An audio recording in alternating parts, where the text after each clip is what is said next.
ఉత్తరప్రదేశ్ ఒకప్పుడు గొడవలకు, గ్యాంగ్స్టర్లకు, మాఫియాలకి, కులమత గొడవలకు, అన్యాయానికి, రౌడీ రాజకీయాలకి చిరునామాగా ఉండేది. గడిచిన 70 ఏళ్ల కాలంలో ఏ ఒక్క ముఖ్యమంత్రి కూడా తన 5 సంవత్సరాల పదవీ కాలం కూడా పూర్తి చేయలేదంటే అక్కడ రాజకీయ పరిస్థితులు ఎలా ఉంటాయో మనం అర్థం చేసుకోవచ్చు. అంతేకాదు, అక్కడ పరిస్థితులకు తట్టుకోలేక గవర్నమెంట్ ఆఫీసర్లు కూడా రాజీనామా చేసేవాళ్ళంటే అక్కడ గూండాలు మరియు రాజకీయాలు వాళ్ళ మీద ఎలాంటి ప్రభావం చూపించాయో కూడా తెలుసుకోవచ్చు. కానీ ఆ రాష్ట్ర రాజకీయాల్లోకి కాషాయం కట్టుకుని ఒక వ్యక్తి వచ్చాడు. అప్పటి వరకు ఉన్న చరిత్రను తిరగరాస్తూ ఎవరైతే పార్లమెంట్లో తనతో కన్నీళ్లు పెట్టించారో అలాంటి గ్యాంగ్స్టర్స్ని, మాఫియాని ఏరిపారేసి ఉత్తరప్రదేశ్ని అభివృద్ధి పదం వైపు నడిపిస్తున్న వ్యక్తి గురించి ఇప్పుడు తెలుసుకుందాం.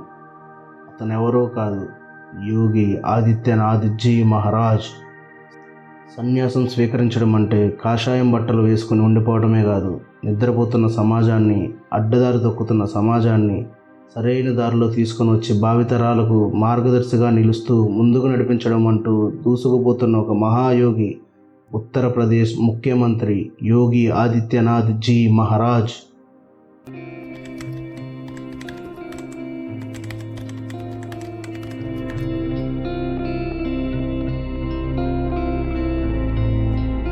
యోగి ఆదిత్యనాథ్. యోగి అసలు పేరు అజయ్ మోహన్ సింగ్ బిస్త్. 1972 జూన్ 5వ తేదీన ప్రస్తుత ఉత్తరాఖండ్లోని పౌరీ గార్వాల్ జిల్లా పాంచూర్ రాజపుట్ కుటుంబంలో జన్మించారు. ఉత్తరాఖండ్లోని శ్రీనగర్లో గల హెచ్ఎన్బి గర్వాల్ యూనివర్సిటీ నుంచి మ్యాథమెటిక్స్ విభాగంలో బ్యాచిలర్ డిగ్రీని కూడా పూర్తి చేశాడు. ఆ సమయంలోనే 1990లో ఇల్లు విడిచి వెళ్ళిపోయారు. రామమందిర నిర్మాణ ఉద్యమంలో చేరారు. చురుగ్గా కార్యకలాపాలు సాగించేవారు. అప్పుడే గోరఖ్పూర్లో గోరఖనాథ్ ఆలయ పీఠాధిపతి మహంత్ వైద్యనాథ్కు ప్రియ శిష్యుడిగా మారాడు. తమ గురువు అయిన మహంత్ వైద్యనాథ్ నుండి సన్యాస దీక్షను తీసుకొని అజయ్ మోహన్ సింగ్ బిస్త్ కాస్త యోగి ఆదిత్యనాథ్గా మారిపోయారు. అయోధ్యలో రామమందిరం నిర్మించాలని గట్టిగా చెప్పేవారు. ఆధ్యాత్మిక గురువైన మహంత్ వైద్యనాథ్ వారసుడుగా హిందూ గలమెత్తారు. అక్కడి నుండి తన గురువు మహంత్ వైద్యనాథ్ గారి మార్గదర్శకత్వంలో 1998లోకి రాజకీయాల్లోకి అడుగుపెట్టారు. 26 ఏళ్ల వయసులోనే గోరఖ్పూర్ నుంచి లోక్సభకు ఎన్నికయ్యారు. ఆ లోక్సభలో అతి చిన్న వయస్కుడు ఆయనే. అప్పటి నుండి ఇప్పటి వరకు రాష్ట్ర రాజకీయాల్లో వెనక్కి తిరిగి చూసుకున్నదే లేదు. తన ప్రసంగాలతో ప్రజల్ని ఉర్రూతలూగించడంలో మహాదిట్ట. వాటిలో ఉద్రేకపూరితమైన మాటలు కూడా ఏం తక్కువ కాదు. హిందుత్వానికి సంబంధించినవే కాకుండా పేదలతో ముడిపడిన అనేక అంశాలు కూడా పార్లమెంట్లో లేవనెత్తేవాళ్ళు. 1998 నుంచి ఇప్పటి వరకు అంటే 1998, 1999, 2004, 2009, 2014 వరుసగా 5 సార్లు ఆయన ఎంపీగా గెలిచారు. 44 ఏళ్లకే దేశంలోని అతిపెద్ద రాష్ట్రమైన ఉత్తరప్రదేశ్కు 2017లో ముఖ్యమంత్రి అయ్యారు.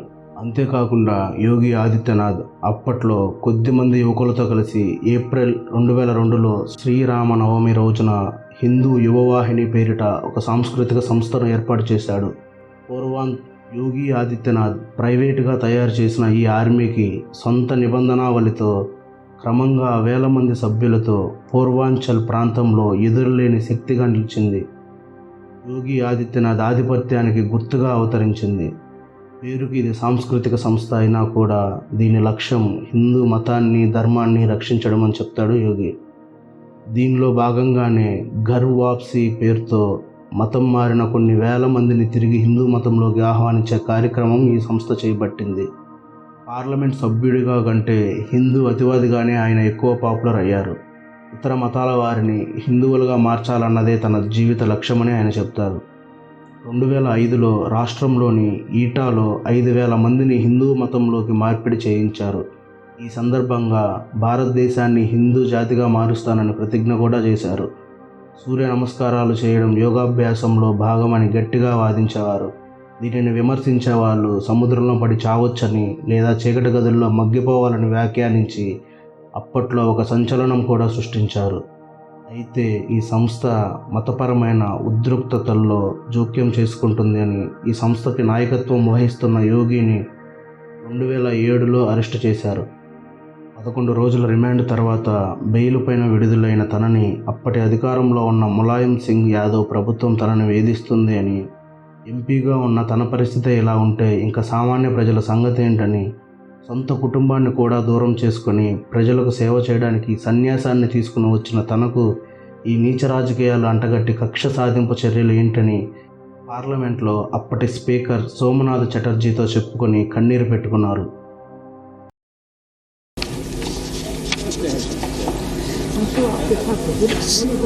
सर मुझे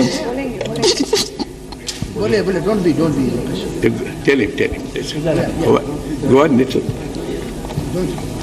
Yogi ji, we all respect you. Please, you feel we shall certainly look into it. I tell you. अध्यक्ष, मैं तीसरी बार गोरखपुर से लोकसभा का सदस्य बना हूं। मतलब पहली बार मैं 25,000 वोटों से जीता था, दूसरी बार 50,000 से जीता और तीसरी बार लगभग 1.5 लाख मतों से मैं गोरखपुर से चुन करके आया हूं। लेकिन पिछले कुछ समय से महोदय राजनीतिक विद्वेष के तहत मुझे जिस प्रकार से राजनीतिक पूर्वाग्रह का शिकार बनाया जा रहा है, मैं केवल आपसे अनुरोध करने के लिए आया हूं, क्या मैं इस सदन का सदस्य हूं या नहीं हूं, और क्या यह सदन मुझे संरक्षण दे पाएगा या नहीं दे पाएगा। You are a very honorable member of the house. मुझे संरक्षण नहीं दे सकता है तो मैं आज ही सदन को छोड़ करके वापस जाना चाहता हूं। ये छोड़िए सब। मैंने कोई महत्व नहीं रखता महोदय, मैंने अपने जीवन से संन्यास लिया है अपने समाज के लिए, मैंने अपने परिवार को छोड़ा है, मैंने अपने माँ बाप को छोड़ा है, लेकिन आज मुझे अपराधी बनाया जा रहा है महोदय, केवल राजनीतिक पूर्वाग्रह के तहत, केवल इसलिए क्योंकि मैंने वहां पर भ्रष्टाचार के मामले उजागर किए थे, क्योंकि मैंने भारत नेपाल की सीमा पर आईएसआई और राष्ट्र विरोधी गतिविधियों के खिलाफ आवाज उठाई थी और सदन में बराबर उसके खिलाफ सदन का ध्यान आकर्षित करता रहा। मैं वहां पर भूखमरी से हो रही मौतों के खिलाफ प्रशासनिक भ्रष्टाचार को उठाता रहा, इसलिए मेरे खिलाफ महोदय सारे के सारे मामले बनाए गए और बनाए जा रहे हैं। రాష్ట్రంలో పెరుగుతున్న మాఫియా మరియు గ్యాంగ్స్టర్స్ని పెంచి పోషిస్తున్న సంఘ విద్రోహ సంస్థల్ని ఇక తుడిచివేయాలని నిర్ణయించుకున్నాడట. యోగికి తన సొంత పార్టీ అయిన బీజేపీతో కూడా మంచి సంబంధాలు లేకపోయినప్పటికీ ఆయనపై హిందువుల ప్రభావం అతన్ని పక్కన పెట్టలేకపోయింది. ఇక తన గురువైన మహంత్ వైద్యనాథ్ మరణం తర్వాత 2014లో మఠాధిపతి పూర్తి బాధ్యతలు స్వీకరించారు. ఒకవైపు రాజకీయ నేతగా ఉంటూ కూడా మరోవైపు మఠాధిపతి బాధ్యతలు నెరవేర్చడంలో మతంపై ఆయనకున్న విశ్వాసానికి నిదర్శనమని చెప్పుకుంటారు. మార్చి 8, 2017 శనివారం నాడు పార్టీ ఎమ్మెల్యేలు సీనియర్లతో కేంద్ర మంత్రి వెంకయ్య నాయుడు ఇతరులు నిర్వహించిన చర్చల్లో యోగి ఆదిత్యనాథ్ వైపు మొగ్గు చూపడంతో అనూహ్యంగా ఉత్తరప్రదేశ్ ముఖ్యమంత్రిగా యోగి ఆదిత్యనాథ్ని ఖరారు చేశారు. 19 మార్చి 2017 ఆదివారం నాడు ప్రమాణ స్వీకారం చేశారు. ముఖ్యమంత్రి అయిన తర్వాత ఒక పక్క రాష్ట్రాన్ని అభివృద్ధి వైపు నడిపిస్తూనే మరోవైపు అతిక్ అహ్మద్, ముఖ్తార్ అన్సారీ వంటి బడా గ్యాంగ్స్టర్స్ లాంటి వాళ్ళను కూడా నామరూపాలు లేకుండా చేశారు. ఒకప్పుడు 8 మంది పోలీస్ అధికారులను కాల్చి చంపిన వికాస్ దూబేని వెతికి పట్టుకుని మరీ కాల్చి పడేశారు. ఈ ఒక్క సంఘటనతో యూపీ మొత్తం యోగికి సలాం కొట్టింది.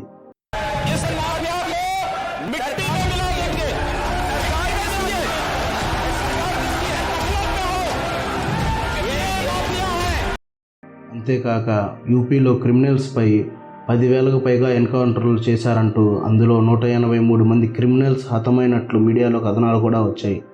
యూపీలో ఒక ముఖ్యమంత్రి 5 సంవత్సరాల పదవీ కాలం పూర్తి చేసుకోవడమే విశేషమైతే వరుసగా రెండోసారి కూడా ఎన్నికై చరిత్రను తిరగరాశారు యోగి ఆదిత్యనాథ్. ముఖ్యమంత్రి అయ్యాక 32 శాఖలను తన నియంత్రణలో ఉంచుకొని ఒక నియంతలా పనిచేసేవాళ్ళు. యోగి ఒక పని చెప్పాడంటే దాని గురించి సమగ్రమైన విచారణ ఇవ్వాల్సిందే, దాని స్టేటస్ని దగ్గరుండి మరీ కనుక్కునేవారు. దీనితో ఉద్యోగస్తులు కూడా ఒళ్ళు దగ్గర పెట్టుకొని పనిచేసేవాళ్ళు.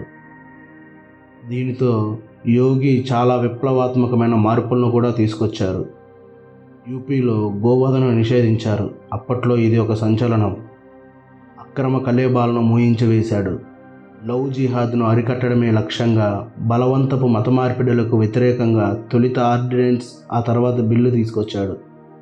అవినీతి అక్రమాలకు దూరంగా నిజాయితీపరుడైన నాయకునిగా ప్రజల్లో చెరగని ముద్ర వేశాడు. ఒకప్పుడు పోలీస్ భార్యల్ని ఎత్తుకెళ్లే గూండాలు, రౌడీలు ఇప్పుడు మహిళల మీద చెయ్యి వెయ్యాలంటే వెన్నులో వణుకు పుట్టేలా చేశాడు యోగి ఆదిత్యనాథ్. మహిళలపై జరిగే అత్యాచారాల్ని, అఘాయిత్యాల్ని అడ్డుకున్న ప్రభుత్వంగా యోగి సర్కార్ నిలిచింది.